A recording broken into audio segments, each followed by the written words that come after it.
Now that we're done with carbohydrates and sugars, it's time to move on to our next class of biomolecule, and that's going to be the lipids. Lipids are defined not by structure like we did with carbohydrates, but rather by their chemical properties. And so it might be worth a quick note about what lipids are. These are molecules that have significant non-polar portions.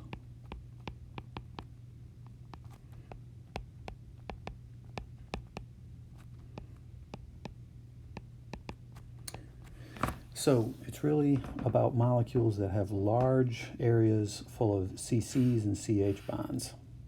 I'm going to skip down here for a moment and tell you about the functions of lipids that we're going to address. The first one is fuel. Just like we started out with the same function for carbohydrates. In this case, though, fuel is going to be in the form of fats and oils.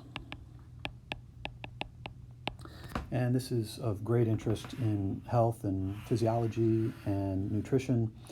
And think about things like vegetable oil and bacon fat and things like that. Those are the things that we know don't mix well with water because they're very non-polar.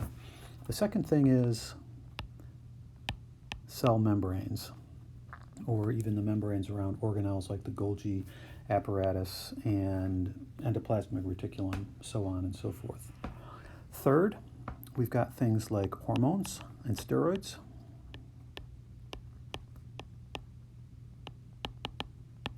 We'll get into that a little bit. And lastly, we'll talk about vitamins. We call them lipid-soluble vitamins for those that are very non-polar that are going to be in this chapter. So our two big unit goals here are how are various classes of lipids assembled. That's our chemistry angle on that, and it's going to be talking about the components and linkages that hold those components together. So very similar to what we've done before with amino acids held together by amides, peptides, and carbohydrates held together by glycosidic bonds. Second of all, to finish this chapter off, we're going to talk about how do the properties of lipids affect the function of membranes.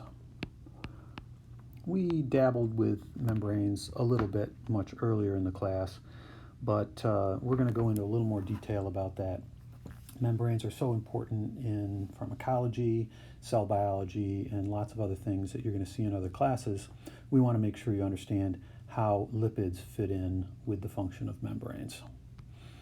Now, before we finish off this chapter goal video, I want to just address this issue of lipids having non-polar parts.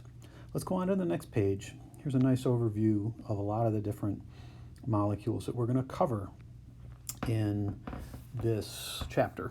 And I just want to point out something that might seem a little odd.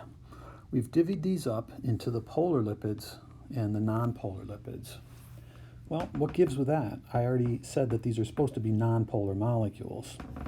Well, what I mean by this is we have down at the bottom here lipids that are all non-polar, meaning they are molecules that are all CHs and CCs, things that have no polar bonds in them at all. Polar lipids, on the other hand, are molecules that have a significant nonpolar portion and a significant polar portion. Do you remember what we call those types of molecules where you can divide them in half and draw a line down the middle and say all of one side is fully nonpolar and the other side is highly polar? You remember the name we used for that back in our first chapter? Amphipathic. So it might seem funny when we say polar lipids, but what we really mean is amphipathic lipids. And we're going to cover both of these classes and look and see how they fit into the functions we talked about on the previous page.